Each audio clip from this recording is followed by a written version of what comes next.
Hello class, welcome back बच्चों। तो प्यारे बच्चों, स्टार्ट करते हैं नया लेक्चर। अब आज हम एक नए लेक्चर की चर्चा करने जा रहे हैं। पास्ट ईयर क्वेश्चन ही फर्दर डिस्कस करेंगे।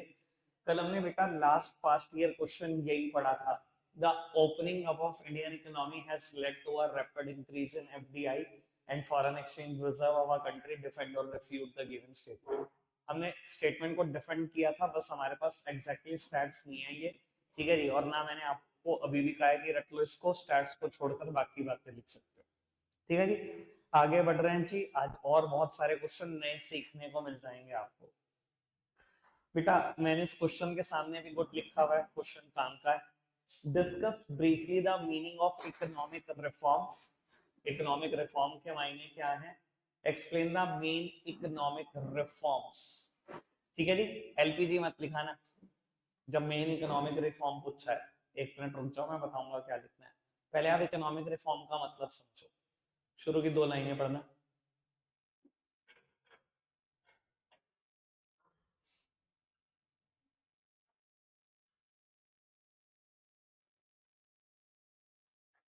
बाबू देखो, रिफॉर्म का मतलब चेंज नहीं होता।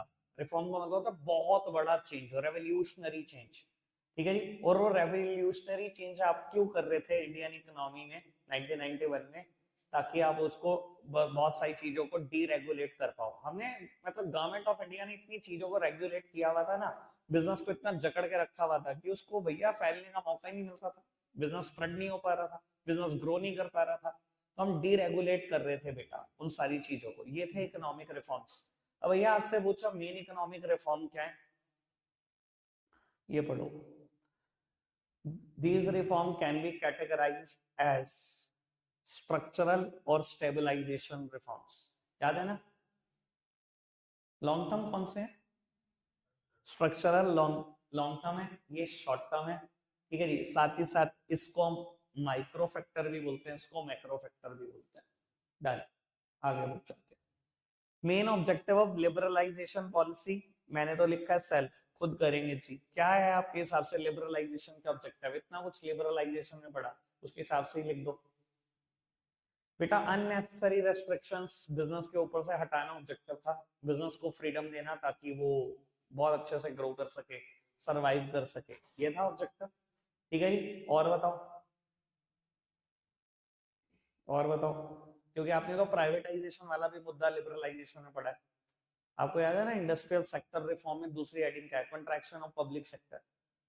यही तो हेडिंग है, contraction of public sector. Although ये पार्ट प्राइवेटाइजेशन का अगर एनसीईआरटी लिबरलाइजेशन में लिखती है तो यहाँ से भी आप ऑब्जेक्टिव बना सकते हो, ठीक है जी। ऑब्जेक्टिव क्या था बेटा? गवर्नमेंट के ऊपर से अननेसेसरी बर्डन कम करना। गवर्नमेंट इतने सारे पीएसयू को कंट्रोल नहीं कर पा रही थी, इसलिए गवर्नमेंट का बर्डन खत्म कर दिया, ठीक है ना जी। और बताओ कोई ऑब्जेक्टिव? ट्रेड बैरियर्स खत्म करना, ठीक है जी। और कोटा टैरिफ खत्म कर देना, क्योंकि trade and investment policy liberalization में तो पढ़ा, ठीक है ना जी। और फाइनेंशियल सेक्टर को फ्रीडम देना, और फिस्कल सेक्टर में लोगों के लिए रेवोल्यूशनरी चेंज करना। टैक्स एक ही रह गया, डायरेक्ट टैक्स, इनकम वो इनडायरेक्ट टैक्स भी दो ही रह गए हैं मेनली। तो सब कुछ खुद लिखना है। समझ में आई ना बात? क्योंकि जितने ज्यादा क्वेश्चन पढ़ोगे उतना ज्यादा याद तो रहेगा नहीं, आपको ही पता दिक्कत तो होगी। फिर आप आगे बढ़ जाए, चलो।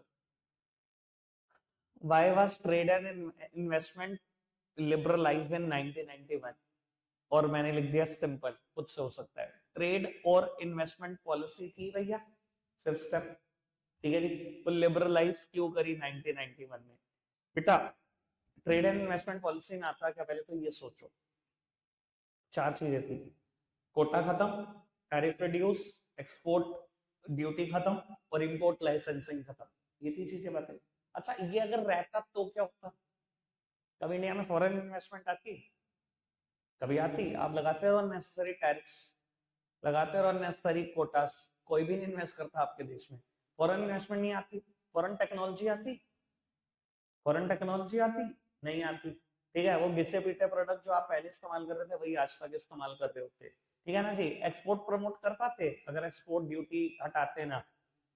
तो यही 3 बातों को बेस बनाकर सारी बात लिखनी है, और बाद में इन्होंने भी यही किया, 3 बातों को बना के बात लिखी और फिर ये बता दिया ट्रेड एंड इन्वेस्टमेंट पॉलिसी में क्या क्या किया आपने, यही 4 बात। ठीक है, आगे बढ़ो जी। State the major that were taken towards privatisation in 1991। Privatisation में आपने क्या क्या किया? बहुत कुछ किया।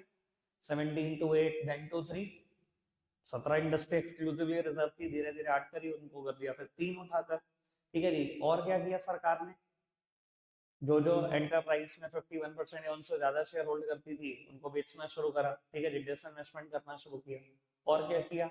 बहुत सारे पीएसयू जो बीमार थे बीआईएफआर को हैंड ओवर किया, उन्हें प्रॉफिट मेकिंग कन्वर्ट करा के फिर बेचा। जो बहुत सीरियसली सिक थे बेटा, जो कन्वर्शन नहीं हो पाया उनका, उनको बंद करने का डिसीजन लिया।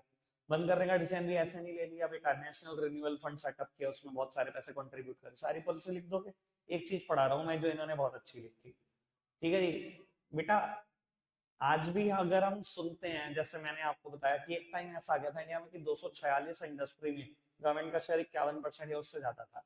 एक्सक्लूसिवली तो आपने 17 ही रिजर्व की थी, इस 17 में तो मेरे अलावा कोई नहीं आ सकता, बाकी सब में कोई और आ सकता है। गवर्नमेंट एक एक करके 246 इंडस्ट्रीज तक कैसे पहुंच गई, ये कभी सोचा आपने?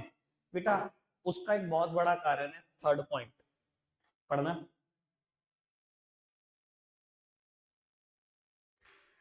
बेटा पुराने टाइम में सरकारी बैंक जिनको भी लोन देता था ना, फाइनेंशियल इंस्टीट्यूशन जिनको भी लोन देते थे, अगर वो नहीं दे पाते थे ना, तो ये कहते थे इक्विटी में कन्वर्ट कर दो हमारे लोन को। और सरकारी बैंक है तो यानी कि वो इक्विटी का होल्डर कौन बन जाती थी? सरकार। तो एबीसी कंपनी लोन नहीं दे पा रही पीएनबी का, तो पीएनबी क्या कहता था? लोन मत दो, इक्विटी दे दो अपनी कंपनी में, इक्विटी सरकार के नाम पे आती थी। ठीक है जी, यानी कि सरकार की जबरदस्ती होल्डिंग बढ़ती चली जाती थी दूसरी कंपनियों में, ऐसे बढ़ती थी होल्डिंग। तो अब अब क्या ऑब्जेक्टिव है बाबू आपका? बाबू अब क्या कर रहे हो आप? देखो क्वेश्चन यही था ना आपका, state the major that were taken towards privatization 1991। 1991 में आपने क्या किया बेटा? यही मना कर दिया बस, कि अब कोई भी बेटा बैंक्स होंगे, फाइनेंशियल इंस्टीट्यूशन होंगे, उनका लोन इक्विटी में कन्वर्ट नहीं होगा। ये एक मेजर याद रख लेना, बाकी तो जो मैंने बताए हैं, जो आपने मुझसे पढ़े हैं वही चिपका है। ठीक है जी, आगे बढ़ जाए। Main objective of privatisation, again मैंने लिखा सेल्फ। ठीक है जी, जो पिछले क्वेश्चन का बेस है वही यहाँ पर बेस बन सकता है। क्या क्या हुआ प्राइवेटाइजेशन में, क्या क्या ऑब्जेक्टिव थे, आप समझदार हो। ठीक है ना जी, वही डिसइन्वेस्टमेंट करके अच्छे खासे सम को रियलाइज कर लेना, लॉस मेकिंग पीएसयूज में और कंट्रीब्यूट नहीं करना, उस पैसे का इस्तेमाल नेशनल डेट उतारने में करना, नेशनल डेट उतरेगा तो इंटरेस्ट बर्डन खत्म हो जाएगा, यही सब ऑब्जेक्टिव लिखने, खत्म कहानी। ठीक है जी, अभी तक कोई दिक्कत कोई परेशानी? आगे बढ़ते जाओ बेटा। Right a short note on foreign exchange reform, यानी कि एक्सटर्नल रिफॉर्म, नोट्स वाली बात लिखनी है। डीवैल्यूएशन ऑफ रूपी पता है भैया, ठीक है जी, मैक्रो में भी आएगा वैसे तो इसका डिस्कशन। आगे बढ़ जाओ।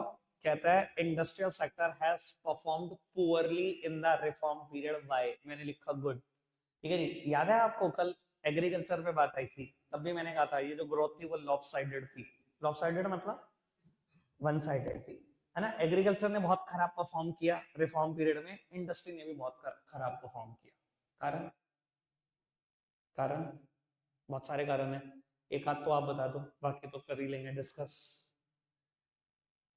कोई कारण आपकी तरफ से, इंडस्ट्री ने क्यों खराब परफॉर्म किया? या आप खोल दो बाउंड्रीज दूसरे देशों के लिए, पर दूसरे देशों में आपके लिए बाउंड्रीज नहीं खोली।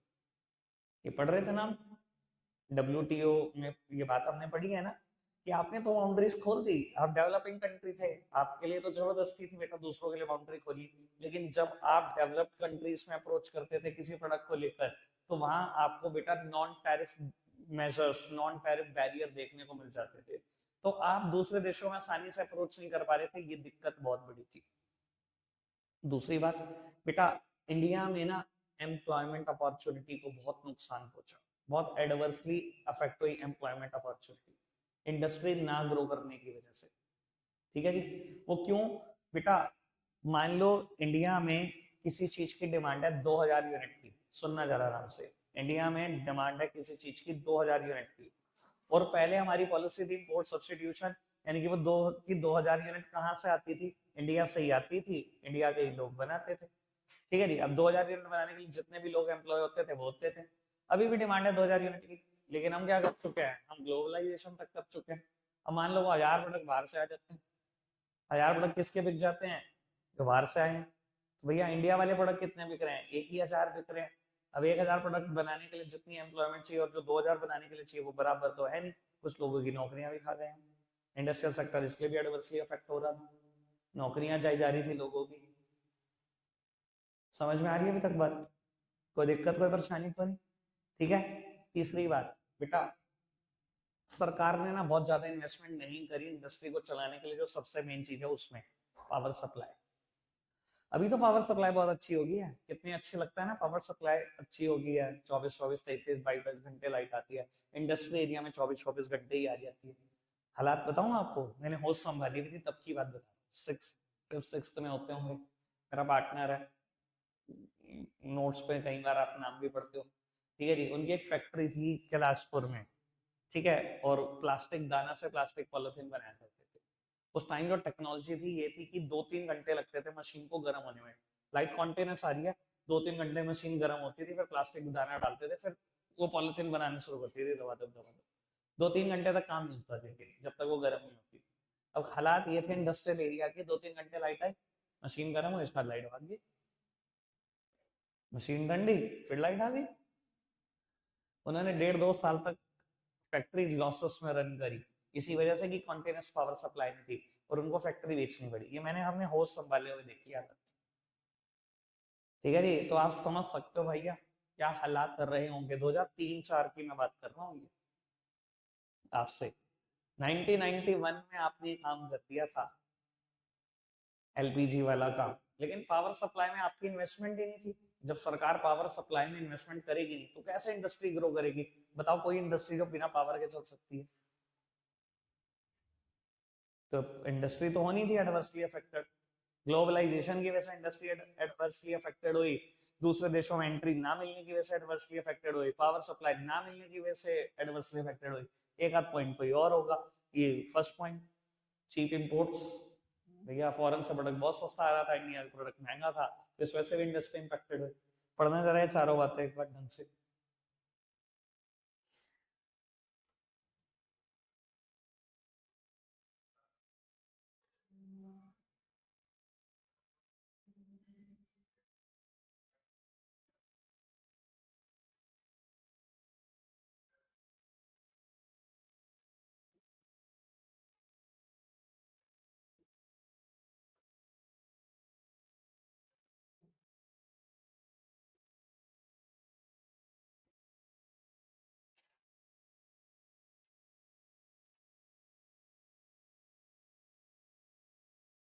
डन, क्लियर है इतनी बात, आगे बढ़ते हैं। तो नेक्स्ट वन बहुत ही इंपॉर्टेंट क्वेश्चन, बहुत ही बढ़िया question. India is often called as outsourcing destination of the world, discuss the prime reasons for this name given to India. बाबू लेकिन ये क्वेश्चन 6 मार्क्स में आया है, 2 हेडिंग मत लिखाना, कुछ और भी। अब मुझे पता है आप 2 हेडिंग सब बना देंगे, ठीक है ना जी। स्किल्ड लेबर फोर्स इंडिया में अवेलेबल, इस वजह से आउटसोर्सिंग अब बना, चीप रेट पे अवेलेबल इसलिए बना, बस ये होगी 2। 2 और बताओ, 2 और बताओ। अब क्या, अब सोचना आपको है बेटा, 6 मार्क्स में 2 हेडिंग से काम नहीं चलेगा। 6 मार्क्स में आ सकता है क्वेश्चन, आज भी आ सकता है। और कुछ, क्यों इंडिया आउटसोर्सिंग हब बना, इन दोनों फैक्टर के अलावा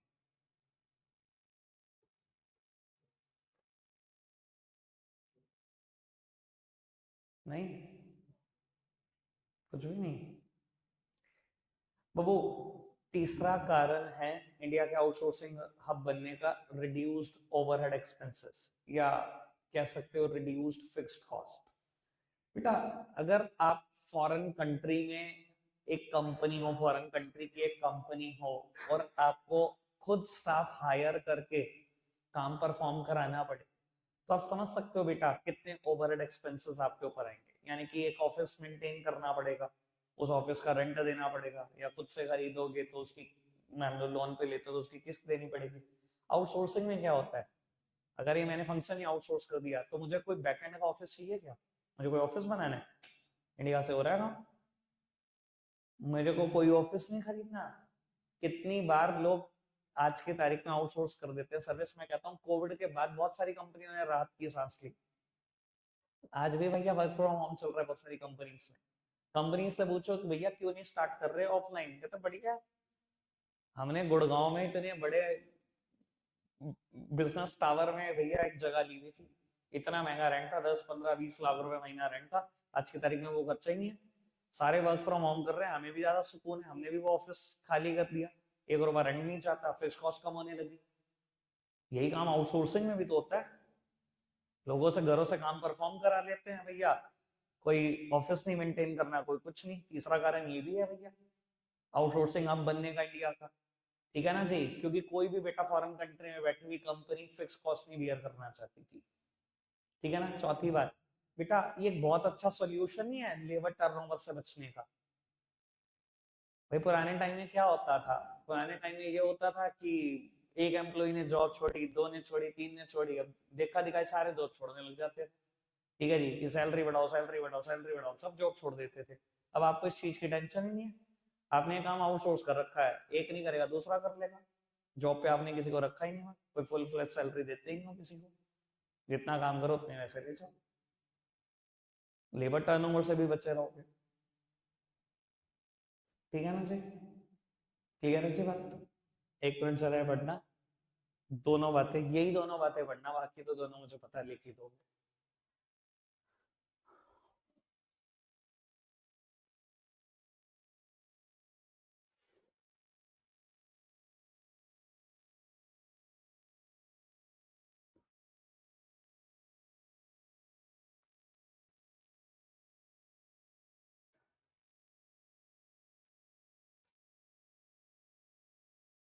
ठीक है जी, ऑल ओके।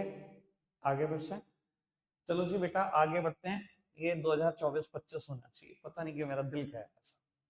ठीक है जी, गलत नहीं कहता लेकिन ये मेरे से सिक्स सेंस बोल रही है मेरी। ये 2024-25 का क्वेश्चन है। तो वो कहते हैं discuss economic reform in India in the light of social justice and welfare. बेटा इंडिया में जो इकोनॉमिक रिफॉर्म हुए, जो एलपीजी आए, क्या सच में इन्होंने सोशल जस्टिस किया, वेलफेयर किया? बिल्कुल भी नहीं किया।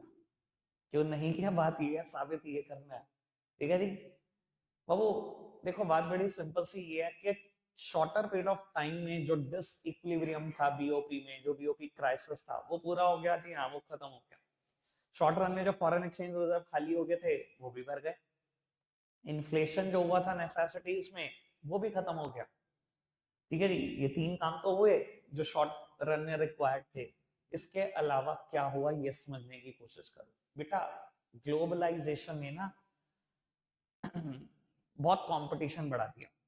ठीक है जी, बहुत कंपटीशन बढ़ने से ना पहली बात तो इंडिया की एसएसआई तबाह होगी, स्मॉल स्केल इंडस्ट्री तो उड़ गई है मार्केट से। ठीक है ना, mall culture, e com culture, भैया इंडिया की एसएसआई के लिए, सेहत के लिए अच्छा नहीं है।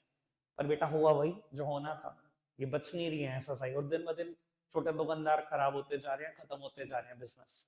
इसके अलावा एलपीजी के बाद ना बेटा इनकम उनकी बढ़ी जो पहले से रिच थे, जिनके पास इन्वेस्टमेंट के लिए पैसा था। प्रोडक्ट भी उनके लिए ज्यादा अच्छा है। अब आप कहोगे कि ग्लोबलाइजेशन से तो ये एक बड़ा अच्छा इम्पैक्ट पड़ा कि फॉरेन प्रोडक्ट इंडियन मार्केट में आए।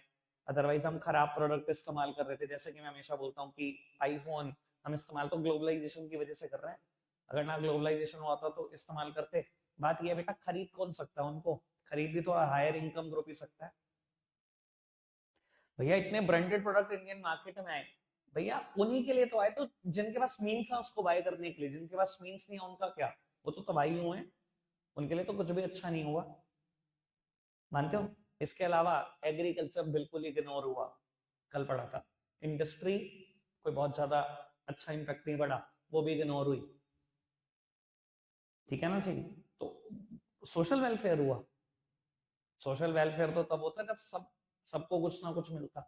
बहुत सारे सेक्टर छूट गए, बहुत सारे स्मॉल और मार्जिनल प्लेयर छूट गए। अच्छा सिर्फ हाई इनकम ग्रुप के लिए हुआ, बाकी किसी के लिए कुछ नहीं हुआ। समझ आई बात? क्लियर है बात? एक बार इनका भी आंसर रीड करो, बहुत अच्छा लिखते हैं फर्स्ट पैराग्राफ।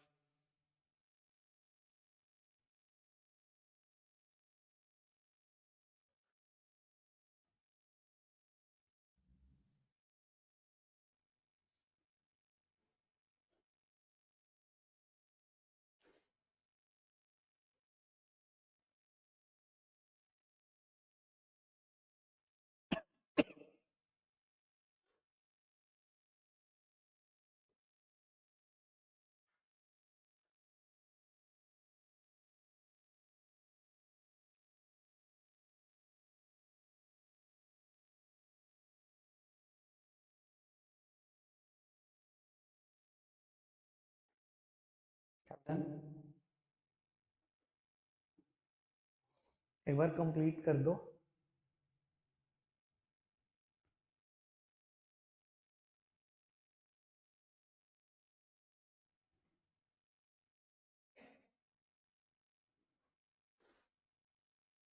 ठीक है, बोलो ओके, आगे बढ़ते हैं बाबू। Next one, critically discuss the fiscal reform initiated under NEPs of 1991।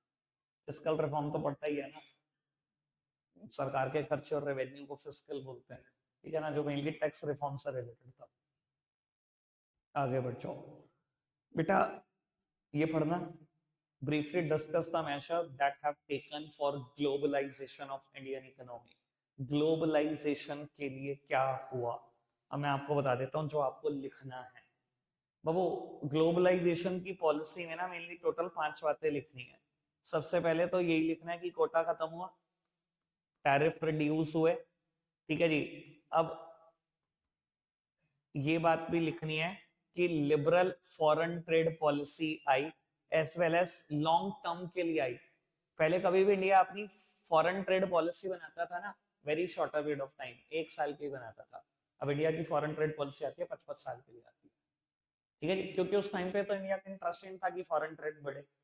भैया 200 साल की गुलामी सहने के बाद ना, वो दूध का जला है, छाछ को भी फूक के पीता है, उसको तो व्यापार ही नहीं करना था भैया, किसी कंट्री से व्यापार नहीं करना, पता लगे हमारे ऊपर कब्जा करके बैठ जाए, वो डर बहुत सताता था। तो उस टाइम पे फॉरेन ट्रेड पॉलिसी आती थी, 1 साल की आती थी, और कोई लिबरल नहीं आती थी, बड़ी रेस्ट्रिक्टिव आती थी कि ना उनको ट्रेड करने देंगे ना हम करेंगे। उस टाइम तो सोच ये थी ना। ग्लोबलाइजेशन होने से क्या हुआ, लिबरल फॉरेन ट्रेड पॉलिसी आती है, साथ ही साथ बेटा it is for longer period of time. साथ ही साथ बेटा एक काम और हुआ जिसको हम बोलते हैं पार्शियल कन्वर्टेबिलिटी। चलो खैर मैं पहले इसी की बात कर देता हूं, पार्शियल कन्वर्टेबिलिटी।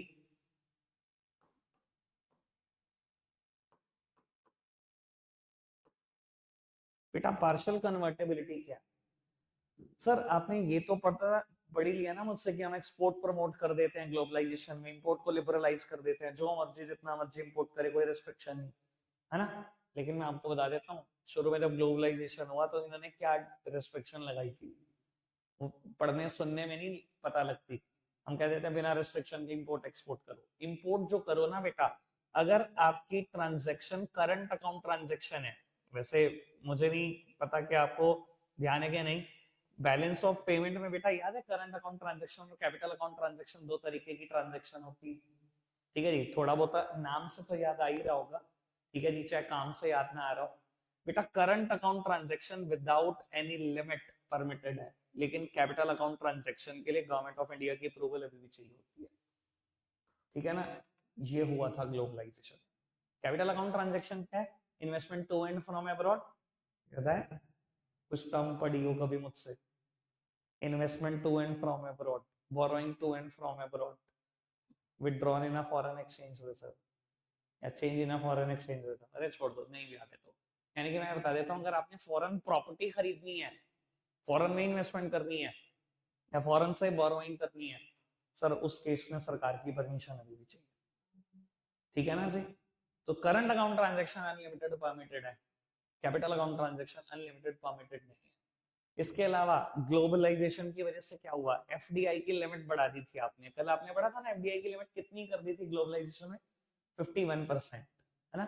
पहले ये ग्लोबलाइजेशन से पहले ये 40% ही परमिटेड थी, फिर 51 होगी, आज की तारीख में तो मोस्ट ऑफ द सेक्टर्स में 100% परमिटेड है।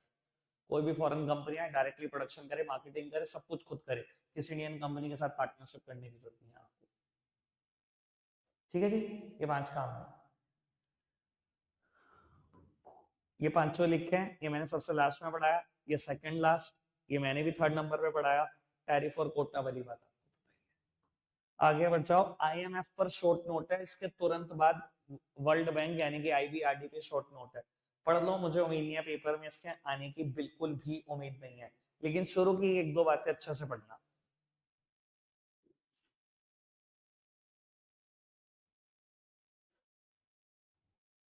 ब्रिटेन वुड स्टैंडर्ड्स भी थे कुछ, फिक्स्ड एक्सचेंज रेट सिस्टम पढ़ा है, बीओपी में पढ़ोगे, भी मैं मतलब रिवीजन में, फिक्स्ड एक्सचेंज रेट सिस्टम, है ना।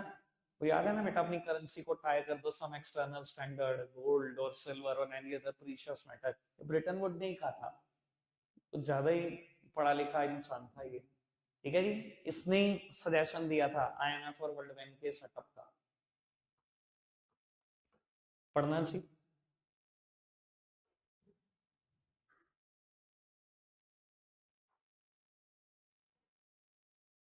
मेनली फर्क समझते हैं आप, आईएमएफ और वर्ल्ड बैंक में क्या फर्क है? इंटरनेशनल मॉनेटरी फंड और वर्ल्ड बैंक दोनों ही इंटरनेशनल ऑर्गेनाइजेशन है, पर आपको बताऊं, दोनों ही साथ साथ ब्रेटन वुड के सजेशन में बनी थी। अभी आपने उसके बारे में पढ़ लिया ना, इसके बारे में पढ़ लो, सिर्फ शुरू की 2 लाइनें यहां तक पढ़ दो। सिस्टर इंस्टीट्यूशन बोला जाता है इनको, एक ही टाइम पर बनी थी 1944 में दोनों, ब्रेटन वुड के सजेशन पर। फर्क क्या है इनमें बेटा? आईएमएफ आईएमएफ क्या करता है, आपके अगर देश को बैलेंस ऑफ पेमेंट क्राइसिस है, temporary balance of payment crisis, तो लोन दे देता है, आईएमएफ देता है। लेकिन अगर आपके देश में बेसिक इंफ्रास्ट्रक्चर फैसिलिटीज की कमी है, हाईवेज की कमी है, ठीक है, या और किसी इंफ्रा की कमी है, तो वर्ल्ड बैंक लोन देता है। ये बीओपी क्राइसिस के लिए मेनली लोन देता है। ये पैरा पूरा करोगे तो आपको आइडिया होगा, पढ़ना है पैरा पूरा, फर्स्ट वन।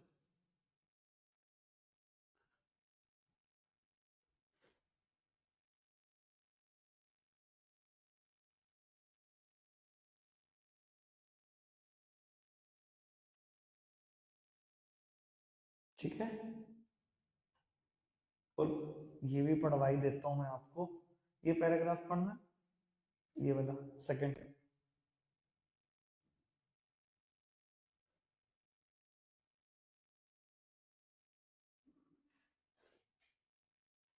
ठीक है, चलो बाकी छोड़ दो। Why is it necessary to become a member of WTO? क्यों बन जाना चाहिए इसका मेंबर? आपको क्यों लगता है कि क्यों जरूरी है? Provide greater market access to all the member country, अपने सारे मेंबर कंट्री को ग्रेटर मार्केट एक्सेस देता है। इसके अलावा एक बात मैं आपको 11th क्लास वाली भी बता देता हूँ बेटा, अगर आप WTO के मेंबर हो ना, अगर आप WTO के मेंबर हो तो आपको MFN कंट्रीज बोला जाता है। याद आ रही है बात? MFN कंट्रीज मतलब मोस्ट फेवर्ड नेशन। याद है बात? कौन बनेगा करोड़पति का क्वेश्चन भी हुआ था, बताया भी था आपको। कौन बनेगा करोड़पति में क्वेश्चन हुआ था, 3,20,000 रुपए का। WTO के मेंबर कंट्रीज को क्या बोलते हैं? बिना ऑप्शन के मैं ऐसे ही फैमिली के साथ बैठा मैंने आंसर दिया, यदि MFN बोलते हैं। तुरंत आया जी answer, MFN countries most favoured nation. क्या फायदा होता है MFN कंट्री बनने का? बेटा कस्टम में छूट मिलती है। मैं आपको बता देता हूँ बेटा, हर देश का ना कस्टम में ना 2 तरीके के टैक्स रेट लिखे होते हैं हर प्रोडक्ट के सामने। मान लो आप लैपटॉप बेच रहे हो, लैपटॉप के सामने लिखा होगा, एक बोलते हैं standard tax rate, standard rate of duty, बल्कि स्टैंडर्ड रेट ऑफ ड्यूटी, और दूसरे के लिखा होता है preferential rate of duty, preferential rate of duty. Laptop के सामने लिखा गया standard tax rate 30%, preferential tax rate 20%। अब सुनना जरा, एक मिनट मेरी तरफ देखना। तो वो मान लो इंडिया ने एक्सपोर्ट किया प्रोडक्ट ऑस्ट्रेलिया में, और ऑस्ट्रेलिया में बेटा किसी ने इंपोर्ट किया था। जैसे ही वहां इंपोर्ट होगा, कस्टम वाले ये चेक करेंगे WTO की मेंबर कंट्री से गुड्स आ रहा है या WTO की नॉन मेंबर कंट्री से गुड्स आ रहा है। अगर मेंबर कंट्री से गुड्स आ रहा है तो बेटा प्रेफरेंशियल टैक्स रेट लगाएंगे 20%, और अगर नॉन मेंबर कंट्री से आ रहा है, कोई ऐसी कंट्री से आ रहा है जो WTO की मेंबर नहीं है, तो स्टैंडर्ड टैक्स रेट लगेगा 30%। ये नुकसान होता है WTO का मेंबर ना बनने का। तो दूसरे देश आपसे इंपोर्ट करते हुए भी डरते हैं कि बहुत टैक्स देना पड़ेगा भैया। समझ में आई बात? पहला रीजन समझ में आया था, provide greater market access to all the member country. WTO का मेंबर बनने का ये फायदा है कि भैया सबको एक बड़ी अच्छी खासी मार्केट मिल जाती है। इंडिया मेंबर बन रहा है, WTO के पास और 180 देश है जो मेंबर है, भैया उन सबकी मार्केट में एंटर होने का मौका मिल जाएगा। दूसरा, MFN कंट्री बन जाओगे, टैक्स रेट में भी फायदा मिलेगा, कस्टम में फायदा मिलेगा। तीसरा, ये भाई बाबू NCERT का ही पॉइंट है, first point, rule based trading, ये पढ़ लो, एग्जैक्टली एनसीईआरटी के वर्ड लिखे हुए हैं। अगर आप कहो तो मैं पढ़वाऊं, एनसीईआरटी में लिखे होते।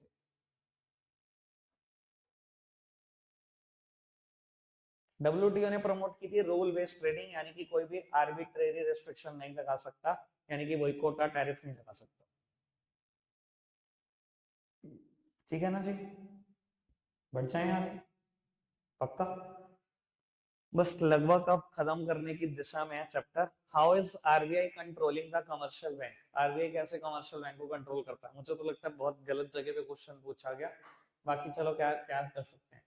बाबू बहुत सारे तरीकों से आरबीआई कंट्रोल करता है। अगर आपको आरबीआई का वो फंक्शन याद है, या एग्रीगेट डिमांड, एक्सेस डिमांड को भी हमने करेक्ट करने के मेजर बढ़े थे, वो ध्यान है, तो वहां से भी काम हो जाएगा। याद है वो increase in the bank rate पड़ा था, तो बैंक रेट और रेपो रेट से कंट्रोल कर सकते हो, कोई फर्क नहीं होता, पता है ना, वो लॉन्ग टर्म के लिए होता है, वो शॉर्ट टर्म, ऐसे आरबीआई कंट्रोल करता है। तीसरी बात पड़ी थी increase in LRR, legal reserve ratio, वहां पर सीआरआर और एसएलआर होती है। एलआरआर की किससे मिलकर बने हैं? सीआरआर और एसएलआर। तो अब यही बताओ कि सीआरआर और एसएलआर से भी कंट्रोल करता है आरबीआई कमर्शियल बैंक को। फिर आपने पढ़ा था increase in the margin requirement, तो मार्जिन कौन सेट करता है? आरबीआई, वैसे भी कंट्रोल करता है। क्रेडिट राशनिंग, याद है ना, सिलेक्टिव क्रेडिट कंट्रोल या क्रेडिट राशनिंग, कि आरबीआई ऑर्डर दे देता है या अपॉन रिक्वेस्ट बोलता है कि लोन करो या ना करो, तो वहां से भी कंट्रोल करता है। बस वही सारी बात है। ये देखो, bank rate, repo rate, variable reserve ratio, इसके अंदर ही लिखा हुआ है CRR SLR, margin requirement, credit rationing. Question ठीक है जी, आगे बढ़ो। घूम रहा है सर? मेरा भी घूम गया था, मैंने एक दिन में पढ़ा था, तुम 2 दिन में पढ़ रहे हो कि भाई मुझे लग रहा है मैंने चैप्टर ही नहीं पढ़ा। इन्होंने हालात ऐसे कर दिए कि चैप्टर ही नहीं पढ़ा लग रहा। कहते हैं distinguish between the following strategic and minority sale, bilateral, multilateral trade, tariff और नॉन टैरिफ बैरियर। ये तो नोट्स में है, ठीक है जी, ये नहीं है। स्ट्रेटेजिक और माइनॉरिटी सेल क्या फर्क होता है बेटा? स्ट्रेटेजिक सेल का मतलब ये होता है 51% से ज्यादा शेयर पीएसयू में से सरकार बेच रही है। माइनॉरिटी सेल का मतलब होता है 49% या उससे कम शेयर देंगे आपको। इसका सीधा सीधा सा मतलब है, अगर सरकार 49% या उससे कम शेयर आपको देगी, यानी कि कंट्रोल किसका रहेगा? सरकार का रहेगा, पब्लिक सेक्टर में रहेगी वो चीज। और अगर 51% या उससे ज्यादा शेयर देगी आपको, तो इसका मतलब क्या है? कंट्रोल प्राइवेट सेक्टर का रहेगा, यानी कि हम प्राइवेटाइजेशन की तरफ जा रहे हैं। ठीक है ना जी? ऐसे केसेस में बेटा शेयर सेल करे ही जाते हैं। और अगर आप 51% या उससे ज्यादा शेयर दे रहे हो, यानी कि सीधा कंट्रोल ट्रांसफर करना चाह रहे हो, तो जरूरी नहीं है कि शेयर बेच के किया जाए। आप क्या करते हो ऐसे केसेस में ना, बिडिंग करा लेते हो, कौन बड़ी बिड लगाता है। अब एयर इंडिया के सरकार ने शेयर कोई बाहर थोड़ी बेचे, शेयर मार्केट में थोड़ी बेचे, क्या कराई? एयर इंडिया की बिडिंग कराई, जो ज्यादा बिड करेगा वो ले जाओ पूरी एयर इंडिया, जितने शेयर हमारे पास सारे दे देंगे आज जी। टाटा ने सबसे बड़ी बिड लगाई तो दे दिया, खत्म, शेयर मार्केट में शेयर नहीं बेचे। अब एक बार फटाफट से जरा तीनों डिफरेंस पढ़ना,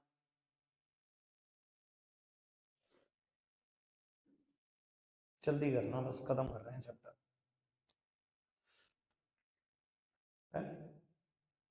पढ़ लिया तीनों?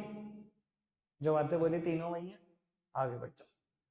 ये तो पढ़ ही लिया, bilateral, multilateral, tariff, non tariff.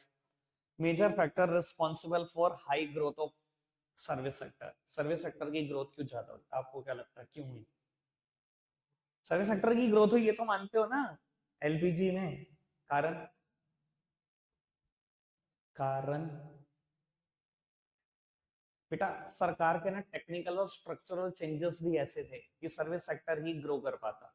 Outsourcing hub भी बेटा हम इसी वजह से बने, पहला कारण। दूसरा, टेलीकम्युनिकेशन की ग्रोथ उस टाइम पर, कंप्यूटर्स उस टाइम पर आए, सबसे ज्यादा टेली इंटरनेट उस टाइम पर आया, 1991 के बाद ही हुआ सब कुछ इंडिया में। ठीक है ना? अच्छे से कंप्यूटर तभी आने शुरू हुए, इंटरनेट फैसिलिटी भी तभी आनी शुरू हुई। आप खुद बताओ बेटा, अगर कंप्यूटर अच्छे आ रहे हैं और इंटरनेट फैसिलिटी आ रही है, ये किसको सपोर्ट करते हैं? सर्विस को ही सपोर्ट करते हैं सबसे ज्यादा। आप एक ऐसी सर्विस का नाम बताओ जो बिना कंप्यूटर के दी जा सकती हो आज की तारीख में। यकीन मानना बहुत देर तक ध्यान नहीं आएगा, बहुत देर तक ध्यान ही नहीं आएगी सर्विस। सर्विस का मतलब ही कंप्यूटर है। तो आईटी रेवोल्यूशन इंडिया में उस टाइम पर हुआ, इसलिए इनकी ग्रोथ हुई। टेक्निकल स्ट्रक्चरल चेंजेस सरकार ने ऐसे करे, तब भी ग्रोथ हुई। ठीक है ना? तीसरी बात, थोड़ी बहुत इंडस्ट्री की ग्रोथ हुई, और बेटा इंडस्ट्री की ग्रोथ होती है तो ऑटोमेटिकली सर्विस सेक्टर की ग्रोथ होती है। आप समझो ना, इंडस्ट्री की ग्रोथ हो रही है, आउटपुट बढ़ रहा है, ट्रांसपोर्टेशन फैसिलिटी तो बढ़ाओगे दूसरी जगह पे पहुंचाने के लिए, सर्विस की ग्रोथ तो होगी होगी। बिजनेस बढ़ाना है, इंडस्ट्री बढ़ानी है, बिना टेलीकम्युनिकेशन मीन के कोई तो सर्विस बढ़ेगी ना। अगर इंडस्ट्री ग्रो करेगी तो सर्विस तो बाय डिफॉल्ट ग्रो करेगी। समझ में आ रही है जी बात? कोई दिक्कत कोई परेशानी तो नहीं? ये देखो मैं आपको बताता हूँ, ये वाला पॉइंट तो चाहे मेंशन भी मत करो, टेक्निकल स्ट्रक्चरल चेंजेस ये जो मैंने बात करी, आईटी रेवोल्यूशन ये मैंने बात करी, इकोनॉमिक रिफॉर्म में क्या हुआ ये भी मैंने बात करी। एक मिनट जरा फटाफट से ये वाला पॉइंट पढ़ना।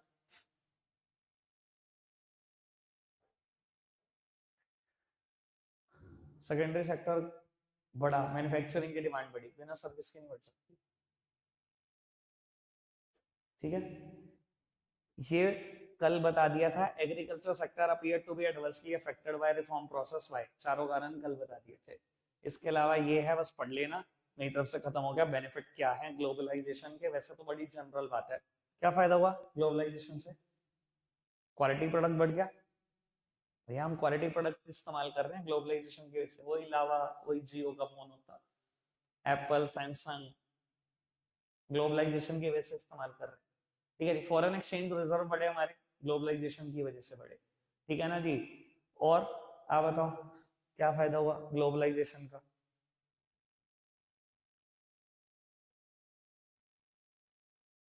मेरे तो पेपर है नहीं बाबू, हो गए मेरे तो, नंबर भी ठीक आ गए, आप देख लो।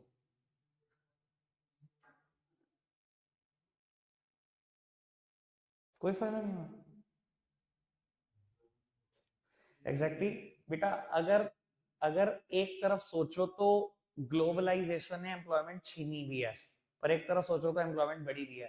बेटा ग्लोबलाइजेशन का ही तो मेजर आउटकम था आउटसोर्सिंग, उसकी वजह से देश में कितनी एम्प्लॉयमेंट क्रिएट हुई है, कितनी एम्प्लॉयमेंट एम्प्लॉयमेंट अपॉर्चुनिटी हमें ग्लोबलाइजेशन ने दी, क्वालिटी प्रोडक्ट उसने दिए, फॉरेन एक्सचेंज रिजर्व बढ़ने में सपोर्ट उसका बहुत ज्यादा है। तो यही कुछ बातें हैं। ठीक है जी, रखते हैं आज के लिए इतना ही है मेरे बच्चों, बाय बाय।